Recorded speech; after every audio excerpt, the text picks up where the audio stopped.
1965 की जंग भारत और पाकिस्तान के बीच चल रही थी। सीमा के उस पार से दुश्मन की ताकत लगातार बढ़ती जा रही थी। खेतों और गांवों के बीच अब सिर्फ धुआं, गोलियों की आवाज और मौत का सन्नाटा था। हर तरफ डर का माहौल था, क्योंकि दुश्मन के पास थे दुनिया के सबसे ताकतवर पैटर्न टैंक। भारी हथियारों से लैस ये टैंक जिस रास्ते से गुजरते वहाँ सिर्फ तबाही बचती। भारतीय सैनिक पूरी बहादुरी से लड़ रहे थे, लेकिन दुश्मन की ताकत लगातार बढ़ती जा रही थी। उसी युद्ध भूमि में मौजूद था एक साधारण सा दिखने वाला सैनिक, कंपनी क्वार्टर मास्टर हवलदार अब्दुल हमीद। दुबला पतला शरीर, चेहरे पर धूल, आंखों में अजीब सा आत्मविश्वास। बाकी सैनिकों की तरह वो भी जानता था कि सामने मौत खड़ी है, लेकिन उसके चेहरे पर डर का नाम तक नहीं था। रात का अंधेरा धीरे धीरे पूरे मैदान पर फैल चुका था। भारतीय सैनिक खाइयों में बैठे अगली सुबह का इंतजार कर रहे थे। दूर कहीं दुश्मन के टैंकों की आवाज सुनाई दे रही थी। हर गुजरते पल के साथ खतरा और करीब आता जा रहा था। कई जवान चुपचाप आसमान की तरफ देख रहे थे, शायद मन ही मन अपने परिवार को याद कर रहे थे। लेकिन अब्दुल हमीद लगातार दुश्मन की हर हरकत पर नजर रखे हुए था। सुबह होते ही अचानक पूरा मैदान धमाकों से गूंज उठा। दुश्मन के टैंक तेजी से भारतीय सीमा की तरफ बढ़ने लगे। गोलियों की बारिश शुरू हो चुकी थी। जमीन कांप रही थी, आसमान धुएं से भर चुका था। कई भारतीय सैनिक घायल हो चुके थे। हालात इतने खराब थे कि हर किसी को लगने लगा था कि शायद अब बचना मुश्किल है। तभी अब्दुल हमीद ने अपना रिकॉयलेस गन संभाला। वो धीरे धीरे झाड़ियों और टूटे हुए पेड़ों के बीच अपनी पोजीशन बदलते हुए आगे बढ़ा। सामने दुश्मन का एक विशाल पैटर्न टैंक तेजी से भारतीय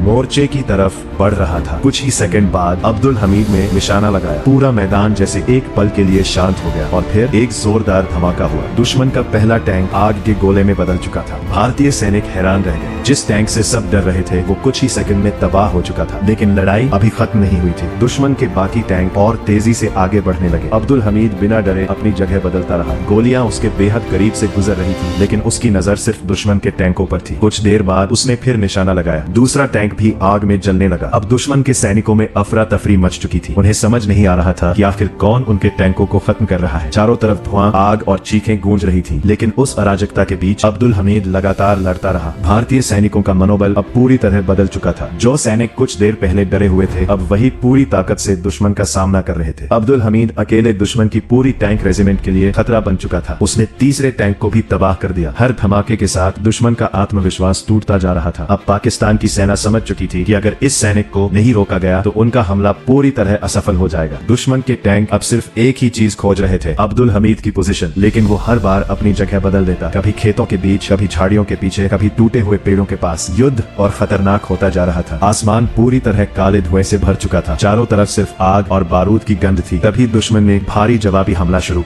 कर दिया। गोलों की बारिश होने लगी। कई सैनिकों ने अब्दुल हमीद से पीछे हटने को कहा, लेकिन उसने मना कर दिया। उसके लिए अब सिर्फ एक ही लक्ष्य था, दुश्मन को रोकना। उसने एक बार फिर अपना हथियार संभाला और दुश्मन के एक और टैंक को निशाना बनाया। अगले ही पल वो टैंक भी जोरदार धमाके के साथ जल उठा। लेकिन इसी दौरान दुश्मन का एक गोला बेहद करीब आकर फटा। जोरदार विस्फोट ने पूरे इलाके को हिला दिया। धुआं और मिट्टी हवा में फैल गई। जब धुआं थोड़ा साफ हुआ, तब भारतीय सैनिक तेजी से उस तरफ भागे। अब्दुल हमीद गंभीर रूप से घायल हो चुका था, लेकिन उसके चेहरे पर आज भी वही आत्मविश्वास था। उसने अपनी जान की परवाह किए बिना दुश्मन के कई टैंकों को खत्म कर दिया था और दुश्मन की पूरी रणनीति को तोड़ दिया था। धीरे धीरे युद्ध का शोर कम होने लगा। दुश्मन के बाकी टैंक पीछे हटने लगे। मैदान में जगह जगह जले हुए टैंक पड़े थे। भारतीय सैनिक खामोशी से उस वीर सैनिक को याद कर रहे थे, जिसने अकेले पूरी दुश्मन सेना का रास्ता रोक दिया था। अब्दुल हमीद ने उस दिन सिर्फ एक लड़ाई नहीं जीती थी, उसने पूरी दुनिया को दिखा दिया था कि साहस किसी बड़े हथियार का मोहताज नहीं होता। एक इंसान का हौसला कभी कभी पूरी सेना से ज्यादा ताकतवर बन जाता है।